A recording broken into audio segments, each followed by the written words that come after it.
Good afternoon, Dhamma friends. Before we proceed to the Q&A, I wanted to say that we still have slots for interviews. So if you want to look for any answers for any spiritual questions, anything, you can write down your name. We can have only 5 more people. So that's between 3:45, 5:30 time. You can give your name during the rest time after this Q&A. So now we are going to start with the Q&A. Sister Ong will moderate. So first we'll go to the questions that she has, and then we'll open the floor. Yes, Bhante. Sukihoto, good afternoon. First question. Dear Bhante, kindly clarify, in the Metta Sutta, there is a phrase, Nati Maneta Katachinam Kanchi. Certain books wrote as Kinchi, which is correct. Thank you and sadhu. Okay, so the stanza in the Metta Sutta is Naparu Paranni Kubbeta Nati Manyeta Katta Chinankanchi. Katta means nowhere. So it means you are not supposed to create hatred or anger, or you are not supposed to deceive someone anywhere. That means because some people might think at that time that we can deceive other people at certain places. When it comes to business, there may be a very thin line, people can do that. So Katta is the best way to say that. Katta means the place, nowhere. That means metta has to be done at all places. Yeah. Thank you, Bhante. Bhante, the next question is about surgery. The question goes like this. How to prepare for surgery before, during, and after surgery? Meditate, chant. Thank you. Interesting question. I would say the first thing is that to reduce the fear. The fear is the main thing that anybody might go through. Just like someone is going for an exam, interview, everyone has fear, right? Kind of anxiety, uncertainty. So it's better to lower the fear by understanding that I will, on one side, I will have to go through, maybe, for those people. On the other side, it's better to think that I will try to see the bigger picture of this treatment. I cannot opt out, and the Buddha said we need to reduce the fear by understanding certain clarity with regard to the activity, because you are feared for a couple of reasons. One is pain, the other one is uncertainty. So if you are ready for those two with some amount, actually people do a lot of things. They do chanting. Right? Chanting is one of the things that helps. Chanting is also a meditation. Chanting is not just chanting. Chanting becomes a meditation when you know what is in the chanting. What are the suttas you are chanting on a daily basis? May I know? Huh? Mangala Sutta, Metta Sutta, and others? Ratana Sutta. Ratana Sutta. Others? You have no chanting at all. So Metta Sutta, Mangala Sutta, Ratana Sutta, right? And Vandana part. It's better to know the meaning, little bit of meaning, and then chant. It will become a meditation. So chanting is a way to reduce the fear, right? And then contemplating on the Buddha, Dhamma, Sangha qualities is another way to reduce the fear, uncertainty, right? So in addition to those two, trying to understand the larger, broader picture about the activity, not just only looking at the pain that you may be having. As we said in the morning, positive attitude. So I'm ready for anything, right? Yeah. Thank you, Bhante. Bhante, can I add just a little bit more to this question? Will it be helpful if we can send metta to ourselves before the surgery? Because Metta to us, definitely. Metta meditation must start from us, even though you are going for a surgery or not. Normally, metta has to go from oneself and then to the loved ones, then to what you call neutral people, and then difficult people, and then all living beings. So I think this is the main format. So definitely, when you are going for the surgery and those things, you have to give metta. But the thing is, if you still give the metta, but if the pain, if the fear is coming out, that means you are not giving metta by understanding, but you are supposed to understand, right? It's better to have some clarity about what will happen. So that's very commonplace. Starting metta with us. Thank you, Bhante. Okay, the next question is with regards to unwholesome thoughts. Bhante, unwholesome thoughts usually arise when I am doing wholesome activities. How do I suppress or get rid of such unwholesome thoughts as I continue my daily activities? Sadhu, sadhu, sadhu. Then you are having mixed karma, right? Yes. That's what we learned today, right? Mixed karma. I think it would be nice if the question would be a little more descriptive. What kind of activity you are doing to be wholesome? Then I can give a very specific answer. Because then we can really look at that thing. Yeah. I don't know what kind of wholesome thing you are doing and then akusala is coming. Would you like to elaborate? You are not the person who asked. Oh, you are the one. Oh, he's right here. He's asking the question and he's recording me.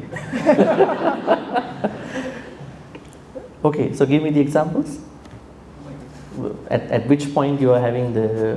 maybe performing, say a prayer, saying something flash across the mind, and there's something, So you are chanting, you're doing a prayer, and then what kind of akusala comes to you? Anything I think is maybe, should I do so what other activities and what still chanting, that means the focus is not there. You mean prioritization? Yes. I think that's not an akusala. It's rather you have lack of energy in continuing that kusala activity. It's not akusala. It's like, let's say, if you don't prioritize yourself with regard to kusala activities, it can come. I was thinking that if you are doing a kusala and then lobha dosa moha arise right away, that could be a problem. I think you need to prioritize your activities, right? Yes, so then it should be okay. Otherwise, you are having a mixed karma, good and bad together. The problem is later on, the percentage can go higher. Good percentage will go down, akusala percentage will go higher. But at the moment when the unwholesome activities arise, so could it be at the moment you think, oh, that's unwholesome already, so I quickly, switch my mind to the wholesome activities. So I still have bad karma for that particular seconds of unwholesome. If you tolerate them, if you tolerate unwholesome thing, it might. But if you know, if you know that this is not good, and you want to, bring yourself back to the wholesome side, you are okay, right? But still, that the thought is there. You see. Thought is there because your practice is not enough. That's why akusala is coming. More akusala is coming right away. That's why it's important to have a committed practice, not 1 day, 2 day activity, right? You should have your own personalized, committed practice. Then it's okay, it's easy for you to do it. Otherwise, every time you have to practice kusala with some effort. Right? Thinking, oh, akusala is coming, what to do now? You are feared, you are scared, dosa is coming and lobha is coming, finally moha is taking you over. So it's better to have a consistent practice then you are less feared, you know what to do, you trust yourself, right? So you should be okay. That point. Yeah. Okay, thank you, Bhante. Bhante can actually add something to the question, the earlier question. But if we would have knowing that the akusala is arising, can we just quickly let it go? And Yeah. does that considered as intention? Well, the thing is, depending on the time, how fast akusalas are coming, arising, and how fast you are going to respond to it. It matters, because if you tolerate, if you let it happen, then your response, depending on how fast you're going to respond to it, the ripple effect can be different. So I think overall, a committed practice is what we need, and then you can let it go at that point. Or you may not have those things time to time. I think more importantly, the clarity is important. Say for instance, 20 years ago you were a very angry character. You were angry even for a small thing. But when you learn some of the Dhamma teachings, where you learn that you need to be patient with regard to other people, then after 10 years, after 20 years, then you are going to look at it, take it differently. So what has changed you? Is it mindfulness? More than mindfulness, it's what you call the clarity of the mind, that you know that you are not supposed to respond that way. That time you were reacting. Now you are responding. When one person angry at you, you are double time angry at that person. When that person triple time angry, you were quadruple time angry at that person. But now, why should I become angry? Is it mindfulness in the first place? No. It is being able to understand the larger, broader picture about life. Okay. Right? Maybe Yoniso Manasikara and all that. Mindfulness helps you as a supervisor. It helps you to supervise what's happening. Right? So, yes, that's exactly what we should do. But a lot of things are supporting that attitude. Yeah, thank you, Bhante. So does that refer to insight? That once we have more practice, our insight. Once we have more practice, means more understanding, more wisdom is with us. Yeah. We are wise to understand us, understand other people. So so then we are easy for us to process the objects, right? We are processing in the proper way. Yeah.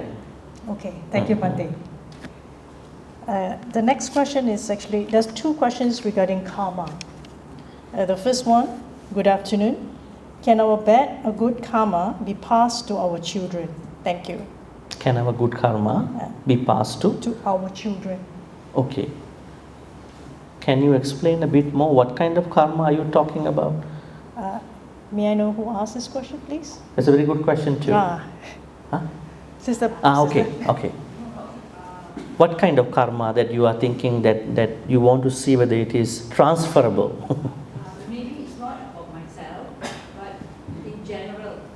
Okay. Maybe I'm talking about a person who is they have done a lot of greedy for money, greedy for things. Then will that affect the child? Will that affect children? Yeah. The bad Okay. karma, greedy is something bad. Well, Greedy killing. Well, I mean, we understand that things can affect other people in two ways. One is genetically, the other one is environmental wise. This is sociological theories, especially if our parents were really too much money driven, very much money minded, so that will pass on to their generations through the genes. That's of course very clear. Let's say if our parents were very angry people, so that anger even can pass on to their kids. That's normal. Second is environment. Let's say the mother and father always working towards money, and children look at it, they observe it non-verbally. So later on they also think, if I want to succeed in my life, I want to follow my mother, father. Yes, that will also affect. So you are asking as a karma. Actually, it will become a karma at the end. Right? What if the children going to be very much money minded like in today's world. And at that point, that will create their vipaka, karma in their life for their own children. So I think definitely they are effective mother, father. Think about the other side, the love of the mother and father between two of them. Children are observing that, right? So that means over time when they are creating their relationships, the things that they perceived from their mother, father, how they looked at them, how father took care of the mother, how mother took care of the father, they can come to their future relationships. Let's say the son was having a very violent childhood from father and mother, and this abuse can affect his future decisions. That means he's creating his own karma too. And then he's bringing that karma to the person who is joining that family later on, that abuse. But the person who is joining the family might be a very good person. But then that person has to go through his karma or her karma. So I think when someone is being abused, don't think it's only that person who was abused. Everybody who is associating will be abused too. That's why we should stand for the people who are being abused. At least we can save some more people who will be affected from this issue, abuse and lack of other things. Yes, so I can say yes, it can affect. But the thing is that the result is very unknown. We cannot decide the result of that karma, right? But what we can say is the behavior. Now we said they are very much driven to money, very greedy. So this characteristic will go to their children. And they will make decisions based on that mindset. That will affect their children. So it will affect physically, mentally, and all that. Yeah. Thank you, Bhante. The next question goes like this. Bhante, how can one practice so that one is with one's karma? How can one practice? So that one is with one's karma. One wins, one reads. One's O-N-E, apostrophe S, karma. That is your own karma. It's not clear to me. How can one practice so that one is with one's karma? Okay. That means you want to optimize your karma. Yes, this is why you are here. We all are here, we want to optimize it without letting karma to take its own decision actually. Yes, so then we are supposed to understand what are the good karmas which the Buddha asks us to do. So there are 10 good karmas as we read in the slides. Not killing, not stealing, not sexually misbehaving, right? And not lying, not engaging in dividing people, not using hurtful speech, not being a gossiper, not being covetous, and not having ill will, not having wrong view. So then, what can we say behind the scene? We are optimizing our own karma. When I don't know what they are, I don't know what to do. So when I know them, I know what to do. So then I am customizing, I am optimizing, I am doing better in my karmas, my actions, my thoughts, my speeches. So I could say you can do that when you know what karmas you are supposed to engage in. And I could say that you will not do that as long as you don't know what you are supposed to do. You may do the opposite at that point. Yeah. Thank you, Bhante. Bhante, the next question is on meditation. There are actually two questions, but they're quite similar. Let me read out the first one. Dear Bhante, may I know what is the purpose of putting the tip of the tongue at the roof of the mouth?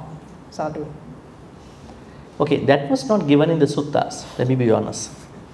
That is something we do just to make us more focused. It helps us focusing.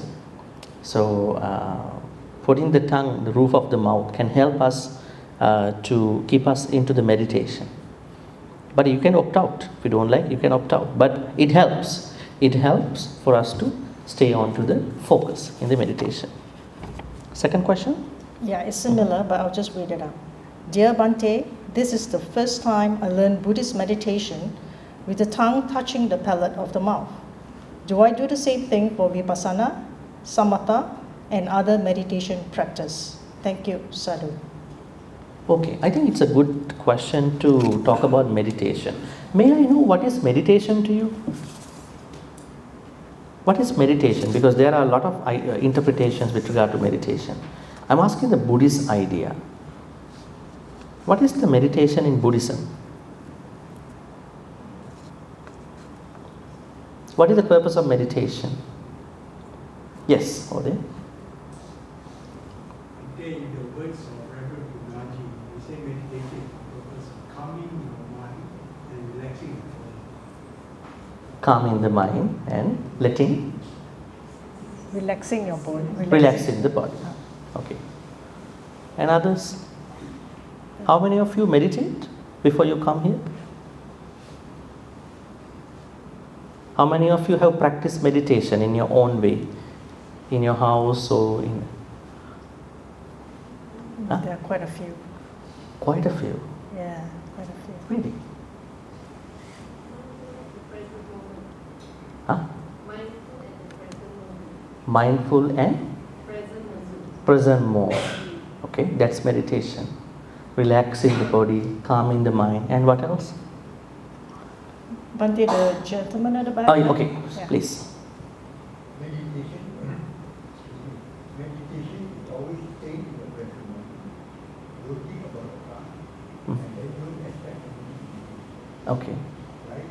So for meditation, for the peace of mind, and then we should have what we call tranquility of the mind, so that we can see with mindfulness and awareness of what we are doing. Okay. Not thinking the past and all that, yeah. It looks like meditation has not seemed to be a good practice to others. Huh? What is meditation to you? What's that? Brighten up the mind. Okay. Huh? Letting go. Okay. To develop and realize the Dharma and eventually the Dhamma in order to get liberated from the samsara. Okay.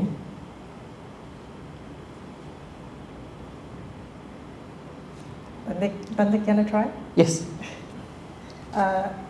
Meditation to me is to have a better and deeper understanding of the insight and to improve on one's wisdom. Okay. The practice that leads to the wisdom. Yes. Be mindful and be aware of your own actions and your speech, thoughts and actions. Okay. And always be aware of whatever you're doing and the intention. Mhm. Present. Okay, just be present and then watching over your Yeah. action, thoughts, and I used to speech. practice focus meditation. So now I switch to daily mindfulness. What is the Pali word for meditation? Bhavana. Bhavana. Bhavana means? Huh? Cultivation. What to cultivate? Mind doesn't need to be cultivated. Mind is a faculty. What to cultivate in the mind? Kusala thoughts. Cultivating kusala is bhavana.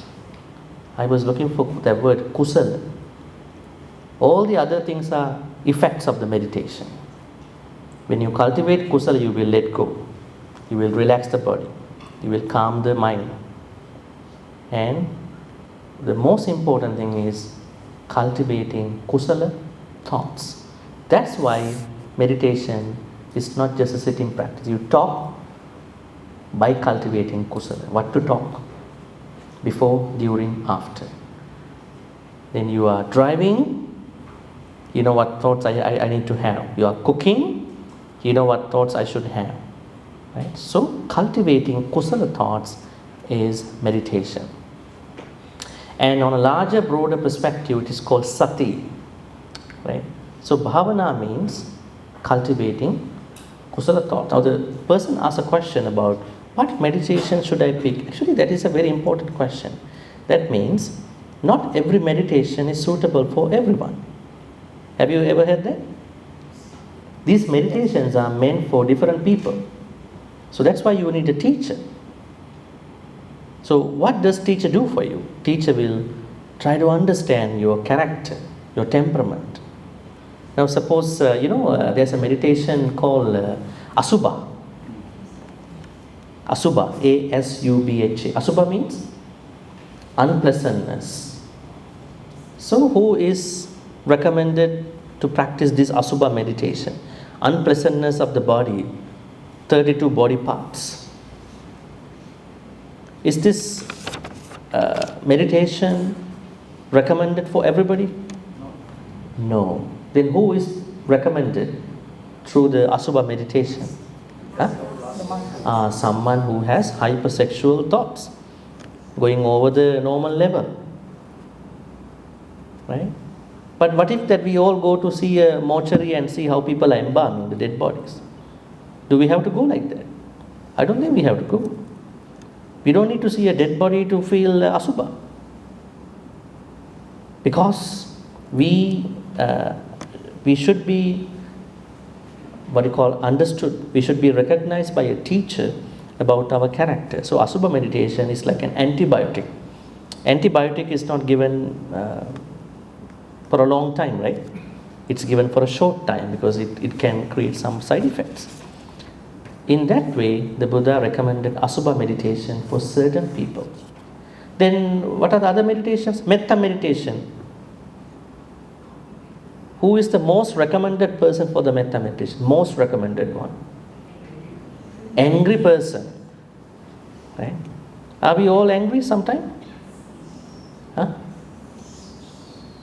We can. So where is your anger now actually? Let me know. Where is it? You say you can be angry anytime. So where is it now? Where is your jealousy now? Where is your anger now? Huh?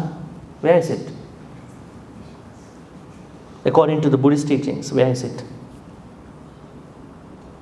In your house? Huh? Because you kept it over there before you come into this MMC. Where is your akusala now? Anger, jealousy, frustration, disappointment, complaining nature. Where is it now? Huh? In your mind. But why it is not visible now? Huh?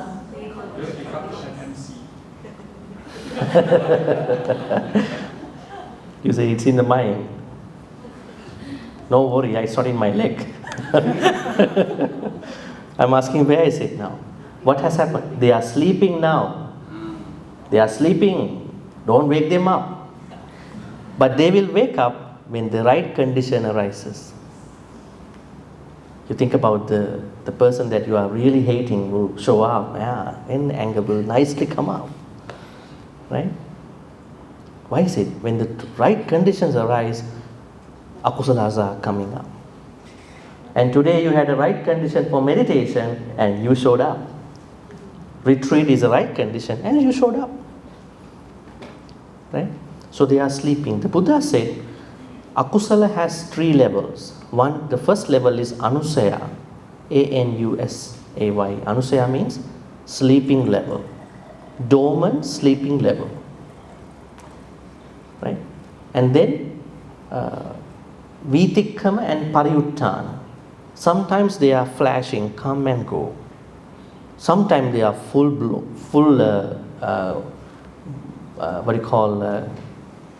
visible, But we know sometimes when we work with some people, they are not showing their anger. But we know they are angry. How?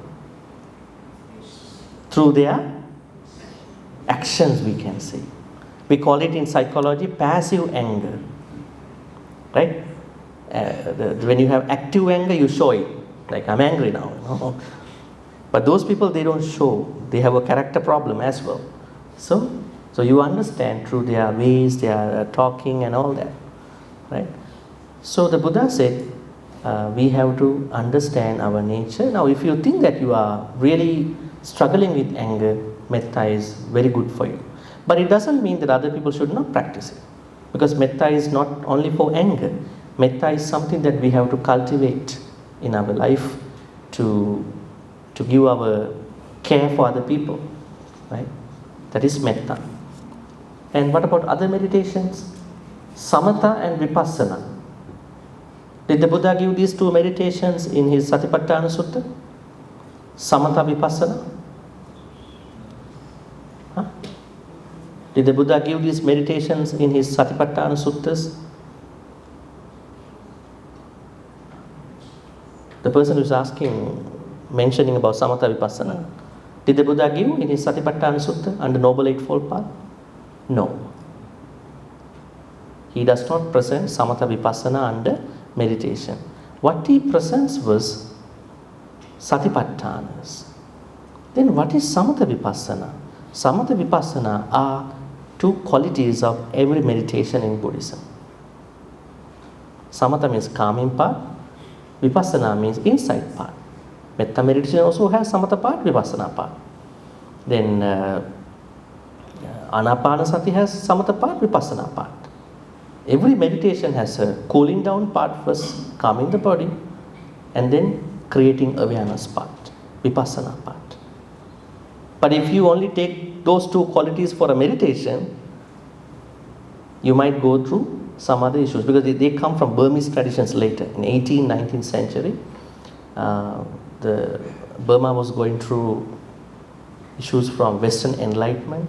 So they brought up this Vipassana movement. And then finally it became a meditation. But in early Buddhism, they were qualities of meditation. Meditations were Satipatthana or Anusati. Buddha Anusati, Dhamma Anusati, Sangha Anusati, Sila Anusati, Chaga Anusati, Devata Anusati. So I would say, now the person is asking, I think he's doing a lot of meditation, Samatha, Vipassana, all that, in his own way, he or she. So I'm trying to tell you that you need to meditate. If you're specifically looking for a meditation, meet a good teacher, and then, and try to follow what the teacher is saying. But in our understanding, Samatha Vipassana, they are qualities of any meditation, and you can use that way, what you call tongue, the roof of your mouth strategy to focus yourself. There's no harm to use it. You can use it. So meditation is cultivating kusala thoughts, and then there are meditations for each people. Yes, you have a question?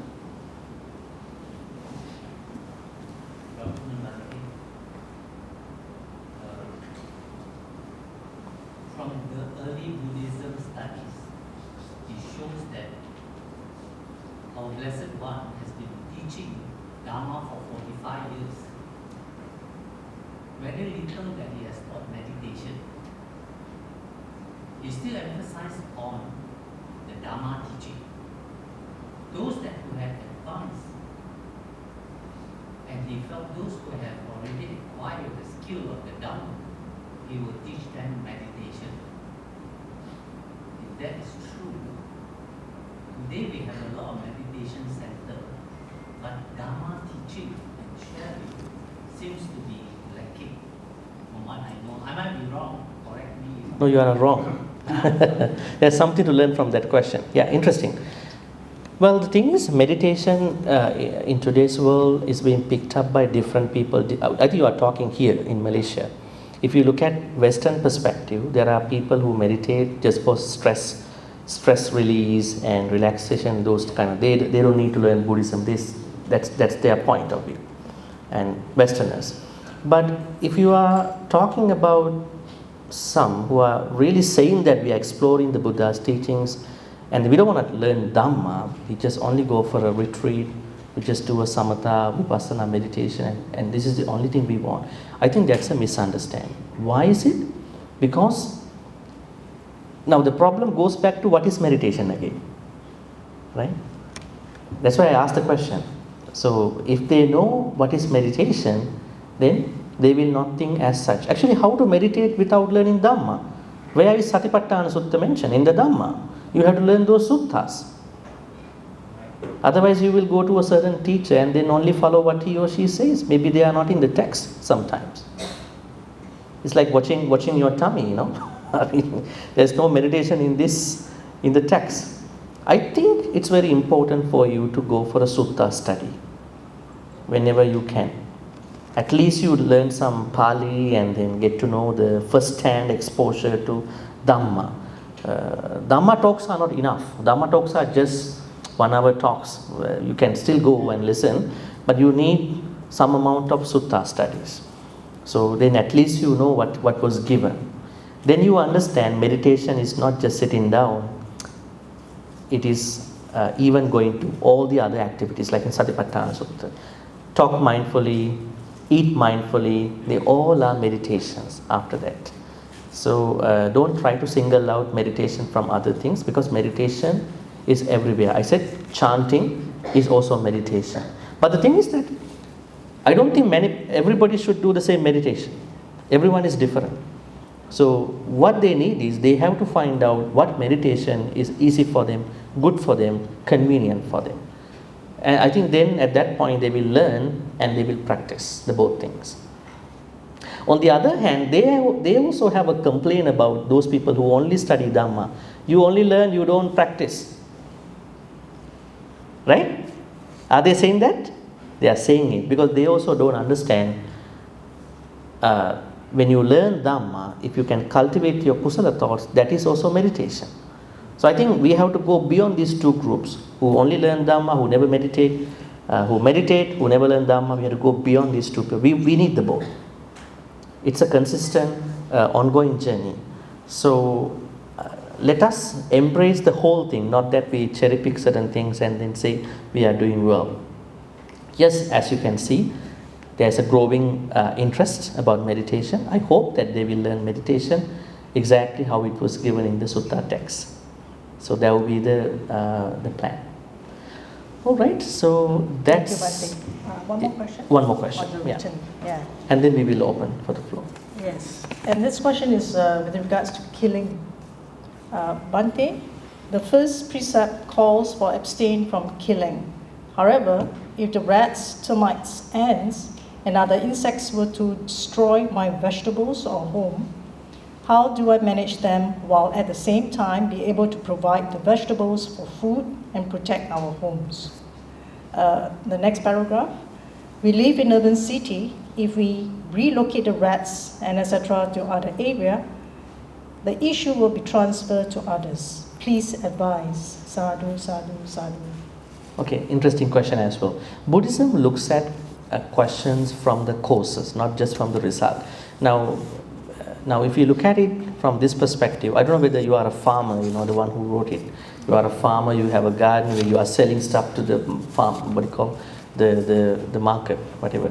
But let's talk about something normal, mosquitoes, cockroaches, rats, and flies.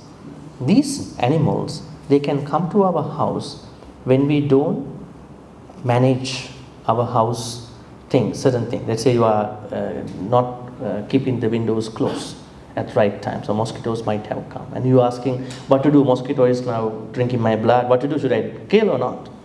I mean, before we go to that question, how did mosquito come inside your house? Let's address that question. Because Buddhism is about cause and effect, hetu pala. Then I know there is a hetu. How did he come inside? That is something very important. But with regard to the cockroaches, how did they come into the house? You can say it's a normal experience to see a cockroach. But the thing is that if you keep your house clean and tidy, perhaps you may spray something over there which they don't like. Not after they came and you want to kill them. Maybe they don't like that smell, they are not coming to your house anymore. They are not coming to your kitchen. But now you are asking, there are these animals who have already come into your house. So, can you take one by one and release outside? And you are not happy with that too, you are giving that to other people. Right? So what to do? Then you have to follow the flow, you know. I'm not saying to kill them. Let's say you have 20, 30 rats in your house. What can you do? Maybe more than that. then we may have to go to pest control. We have to decide who is going to live in this house. Should we let rats live, or should we let us live in the house? We have to make a decision at that point. That's why Buddhism looks at not killing from a practical point. Not that the beings are there. Say for instance, a soldier, a police officer. There is a Buddhist who is learning suttas and becoming a police officer. Police officer has to use extra force when necessary. And he is called for a certain house, domestic dispute. And someone is going to stab the another person. And he's asking, put down the knife. But the person says, no, I'm going to kill this person. I'm so mad now. Now he has to establish peace, law and order in this house at this point. He wants to protect the other person. So then he may have to use extra power at that point. I don't know what extra power he's going to use, but he has to stop it. So then he may have to do something at that point.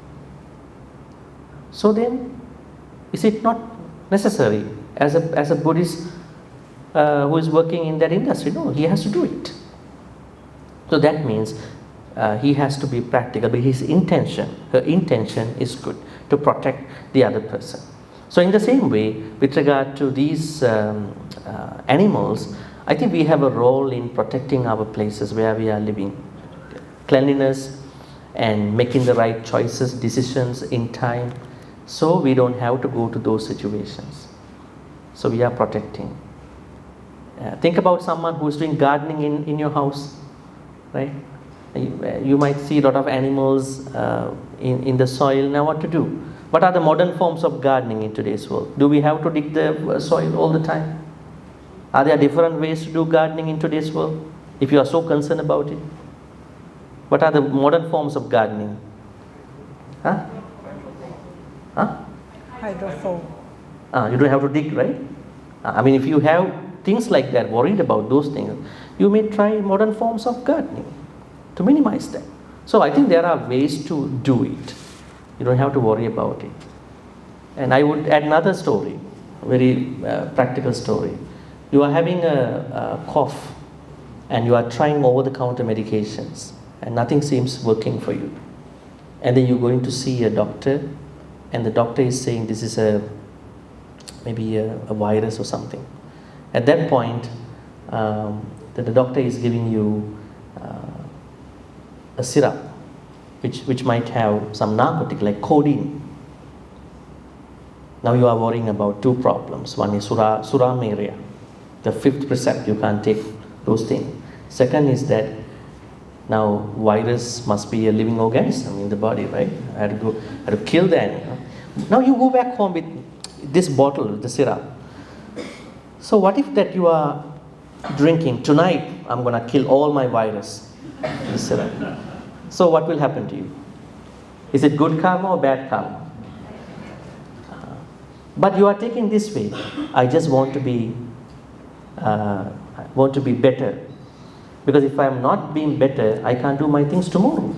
Maybe I can pass this virus to some other people. So I need to take this medication. So you are good. Right? And what about the alcohol percentage with regard to the syrup? And you are taking it by understanding, and there are certain instructions. You don't take it while you are driving, right? So you are mindful about it. You are okay. So that means getting rid of these issues shouldn't be a problem if you plan early. Right? Planning early is very important in Buddhist teachings. Even before akusala arise, you plan early. It's like early detection with regard to a cancer. You can actually save yourself, right? But you are not worried about diagnosis part. Then you get it. And you are thinking it's your karma. You had a chance to get rid of that. So you can plan early with regard to these animal situations. You can save them, you can protect your spiritual life. But if you didn't do that, you have to go for other ways, because otherwise it might be a problem to you. Otherwise, you have to live with a lot of rats, cockroaches. Right? It might be a living zoo at a certain point, Yeah. Thank you, Bhante. You have to open to the floor Yes. for questions. Yes. Okay, now we are opening this for everybody. If you have any question, please, first we will start from her. Yeah. Bhante, I need to Yeah, so we have two mics, this mic and the mic for the camera. Yes. I'll hold this for you. Must hold one now. It's okay. Just ask your question. Hi Bhante. Good afternoon. I'm not so used to someone holding this for me. Okay, I'm new in all this, so my question is seeking more wisdom.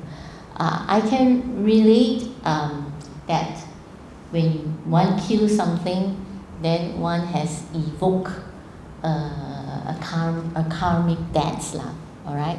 So my question is also related to the 8 precepts. I can relate precept 1, 2, 3, 4, 5, but I cannot relate precept number 6, 7, 8, especially on precept number 7, because it says that I undertake the precept of abstaining from dancing, singing, music, etc.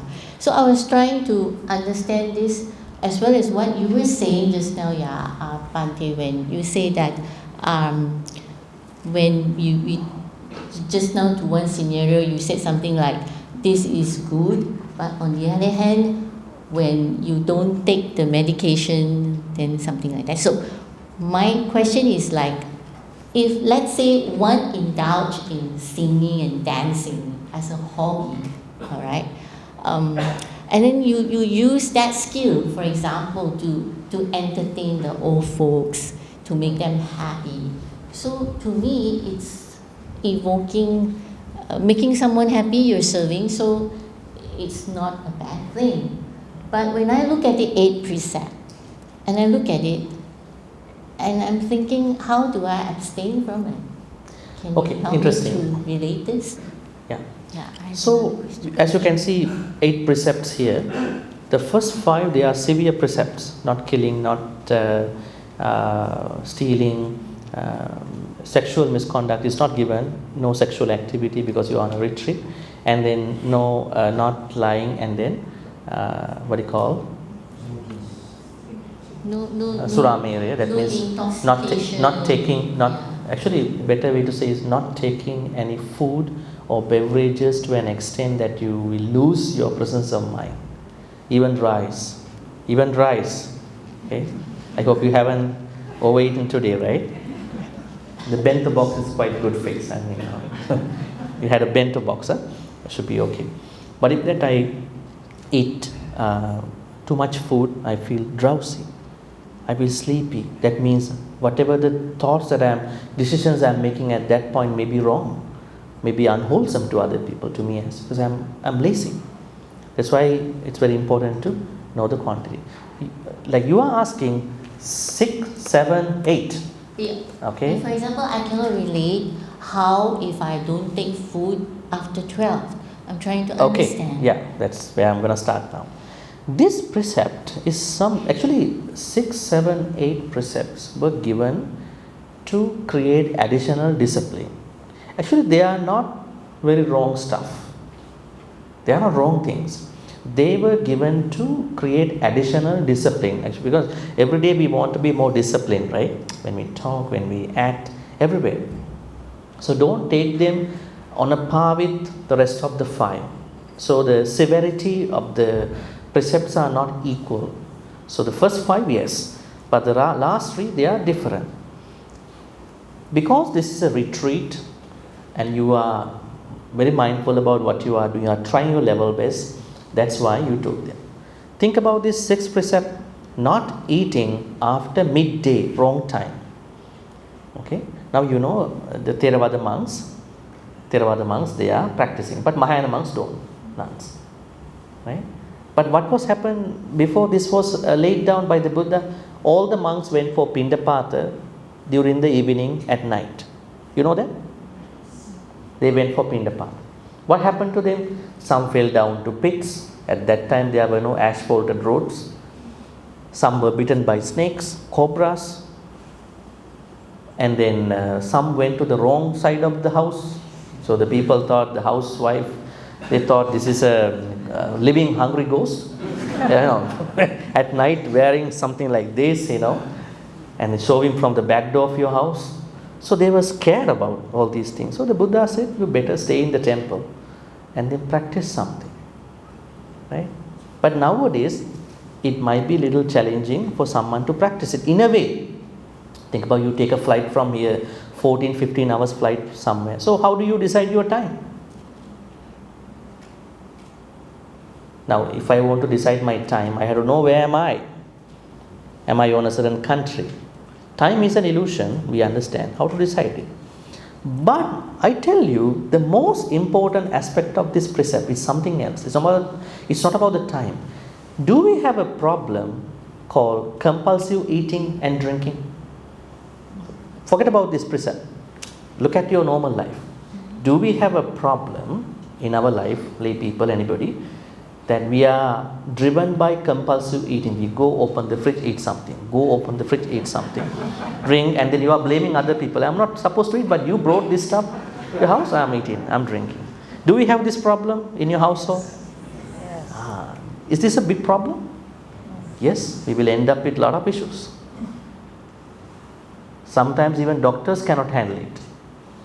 It's not just obesity, more problems. Right?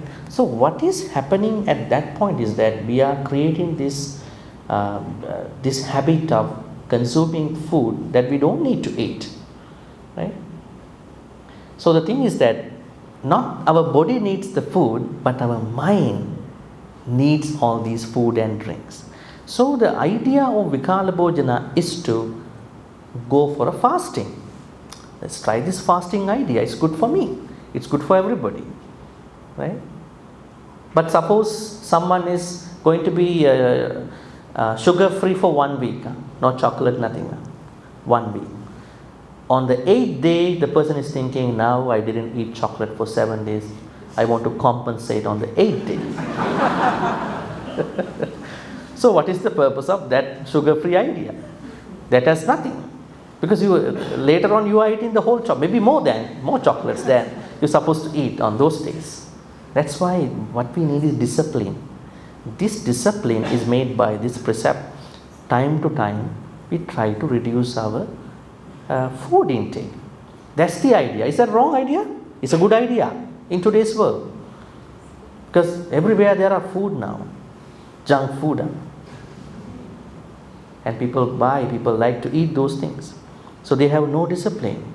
It could be a chip, it could be something, it could be a soda drink, and we never know where we're going to end up with this. So that's the idea. But we brought it here today on a retreat just to understand about my personal eating habits, drinking habits. So it's good for me, even for everybody. That's the idea. Not that, actually when I do retreat sometime, I understand there are some people, they are taking medications. So I tell those people, when you prepare some snack, in some place, not here, some places, you may prepare some snacks too. I mean, like a light snack, maybe a biscuit or something. Because we have to be, as you exactly said, compassion is very important. Sometimes when we are too strict about these things, we will lose our compassion. We are doing more harm to other people. Right? So if somebody wants to go take some medications, those things, there shouldn't be a problem. Right? So that's the idea of Vikala Bhojana, the 6th precept. This is not fundamentally wrong. Somebody who goes... The reason why I ask you, Bhante, is because before you start the meditation, I think you mentioned that we verbalize the 8 precepts. So I'm trying to relate to myself if I can't do this particular precept, like precept number 7 and number 8. It's not you can't do it. Don't take that way. Not I can do or not I can do. I want to discipline myself. Okay. Right? Okay. All the precepts should come to you as something that you discipline yourself. Today, because every day you are eating all the time. So why not take one day just to see how it looks like, whether I can stay without eating a lot of food in my house. There are lots of food. all the desserts and all these food, I try to discipline myself, but with some awareness, right? Just to try. I'm not saying if you eat something is wrong. It's okay, but try to discipline yourself. And moving on to the next one. See, it's the longest precept. Huh? Okay, so I got you. The 8 precepts is more of disciplining oneself. Yeah, don't try to control yourself. Rather, think, how can I discipline myself? See, Nacha, Gita, Vadita, Visuka, Dasana, Mala, Gandha, Vilepana, Dharana, Mandana, Vibhusanatana. Nacha, Gita means dancing. Gita, singing. What is the problem if someone dances? You have no problem. But the idea is that, can I just calm myself today, discipline myself? Dancing is not bad. Singing is not bad. As you said, someone is singing for a fundraising activity. What a good idea. Even Buddha said, when Panchasika sang a song, Panchasika, in the Sakkapanya Sutta, Panchasika sang not a Dhamma song. Huh? He sang a song about his girlfriend. You go and read the sutta. The Buddha said, your music and your voice match together. Beautiful composition. Then what's the idea of the Buddha about music? Buddha is enjoying life in the proper way, but not getting attracted by, taken away by craving. Can we enjoy a song or music without being driven by tanha? Yes, we can. How do I know that I'm into craving with regard to the music? I have no control over myself. I'm dragged by everything. I want to repeat. I want to go again, repeat. Then I am at a different point. So here, on this day, we are trying to reduce thoughts of dancing, singing, music, and entertainment. Actually, entertainment, we must have a control, as I said earlier, because we are always with our gadgets. It's easy for us to be driven to these things, right? And importantly, wearing garlands, perfumes, cosmetics, adornment. Is it very easy to practice this part? Then you should never come to retreat having the earrings. Huh? You can't wear any earrings. We cannot do that. It's not practical. I remember in one of my retreats, somebody was complaining that someone in the retreat in the morning sprayed some perfume. So I asked, what's the problem with you? No, he's not supposed to spray. So then I had to ask just her to come and just to have a casual chat. What happened? She said she has a body odor. So out of metta for everybody, I sprayed this perfume, lavender, and then I came here. So now what's happening? I have a lot of metta, because if I don't spray, other people around me cannot stay in the retreat. Look at the way how we have to look at it, spraying. It's not that I spray the perfume just for fun. How she has thought. I said, she has beautifully thought. Lots of kusala. And you complaining a lot. I mean, you don't mind about it. Other people say, you came for the retreat, you practice in your own way. Because everything has different conditions. Look at the condition. Don't look at the result all the time.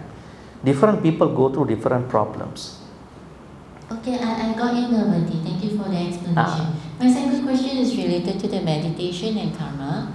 Okay, so just now you mentioned that meditation is clearing past karma, or is the meditation, to my understanding, is more like when we do meditation, we are actually practicing our mind to stay still, to block our mind from talking to ourselves, and through that practice we are more mindful. And in that sense, that when a situation arises, where you were saying that when a situation arises and we are provoked, so our reaction then, because of our constant meditation and practicing mindfulness, enables us to be more calm in managing that situation. I just ask Bhante to clarify, is my understanding correct? Well, we were trying to look at the larger, broader purpose of meditation. Meditation is cultivating kusala thoughts. Not that it's a certain mechanism when you going through akusala, you just pick it up and then do it. We are trying to block the akusalas in its root level.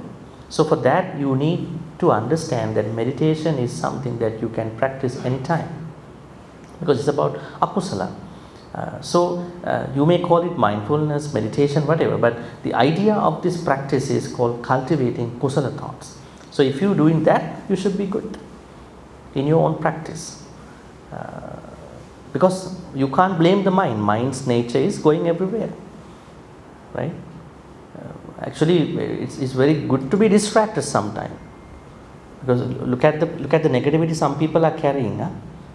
At least they have an opportunity through the mind to getting distracted, right? Otherwise, if our mind is stuck to one thing, mind is not giving us distractions, it could be a problem. So rather than looking this at from the mind point, look at it from what you are going through with regard to kusala, akusala. They are happening in your mind. They are happening in your mind. But what you are supposed to do is you are creating awareness with regard to why they are happening. Can I let them go before they arise? So I give a situation. If someone meditates daily, alright, but is not handling their tempers very well, so it means to say that the meditation is not working so well. Meditation is not done properly, the proper way. Okay. Meditation is not you sit down and close your eyes and just stay there, Then what's the difference between a dog and us? I mean, they also do that. They also can stay many hours in one place without just jolting the body. What about a crane who is trying to catch a fish? They can stay there for many hours. What about a cat who is going to catch a rat? How mindful are they? Right? How mindful? They are very mindful. They will get it later on. But Buddhist mindfulness is called samma sati, not miccha sati. It's right mindfulness. Right mindfulness needs to cultivating kusala thought. It's only about kusala that we are supposed to create. Okay, depending on the time, we will take one more question. If you have, yes.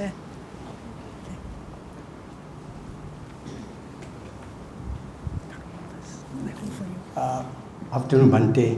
Bhante, Yes. First of all, can I just attempt to answer the lady's question about the 8 precepts? You answer, but don't give a Dhamma talk. No, I think there's probably some confusion. Because the 8 precepts is only observed when you observe the 8 precepts.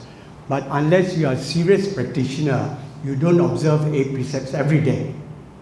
So like every day we observe the 5 precepts. When there's a birthday party, of course we can sing, we can dance and so on, right? Yeah. Okay, now I'll come back. I'll come to my question. I've got 2 questions.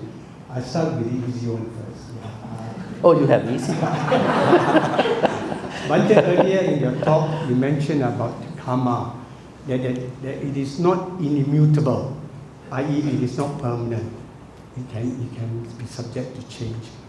But you appear to me that even enlightened beings have got to pay for their past karma. And the example that I want to cite is like Angulimala, who is an arahant. He had to pay for his past karma because he was killed while doing his alms by villagers throwing stones and all that at him. And even Moggallana, he was killed by bandits, even though they are both arahants. So I'm a bit confused whether karma is immutable or we have got to pay for it, whatever the situation is. Yeah, we do have to pay unless we haven't done more good karma. Now think about why are enlightened ones going through this issue? Because they still carry the Panchakanda body. That's why the body is with Mara. This Panchakanda body, 5 aggregate body, even you enlighten through your mind. But the body is not enlightened. Body you have to take care until you die. That's why they say the real enlightenment happens when you pass away. There are two stages of enlightenment in Buddhism. One is Kanda Parinibbana, when you enlighten with the body. That's what they have it. And the second one is, Kilesa Parinibbana, first one. That means you enlighten by overcoming defilements. That's what they are having. And then Kanda Parinibbana, you enlighten through the dissolution of the body. Because as long as you carry the body, you have to go through pain. You have to go through sickness, whether you like it or not. So that's what they were going through. But you see that when Buddha talks about Nibbana, peace, that peace really comes into them when they pass away. But the problem is when they pass away, they don't call themselves staying anymore. Right? So why they went through those things was because they had to maintain their physical bodies, rupa part. And enlightenment is not a bypass of all the bad karma, but some of the bad karmas can be removed. Now, in the case of Angulimala, you don't see that he proportionately went through results, because he killed over almost 1,000 people. In the case of, what's the other example you said? Angulimala and Moggallana. What happened to Moggallana? Moggallana killed his father at the request of his wife, right? And he paid a lot. But killing father is such a very bad karma. You will never easily remove it for anything, right? So then it came down to him. There were many other arahants and everybody. So what is the bottom line here? The bottom line is that we should never do any bad karma, even a single small bad karma in our life from henceforth. That's the way that we can remove lot of akusala. Yeah. Bhante, my second question is... Your hard question. Yes. Is in respect of the slide that you put in. It has caused me more confusion and perplexity. Because this is in respect of can there be free will without self in Buddhism? And here is defined as in reality, Buddhism does not deny the self, but rather understands it as an ever-changing process. The dynamic nature of the self allows individuals to fully engage in wholesome karma, shaping the present and future while also transforming the effects of past karma. What I understand from this explanation is that it is self that determines our karma. And this to me, I think, runs contrary to the Anatta Lakkhana Sutta, where there's non-self, and also the notion of the saying of the Buddha, where he says that Chetanang Bhikkhave Kamang Chetanaham Bhikkhave Kamang Vadami, which means that it is intention I call karma.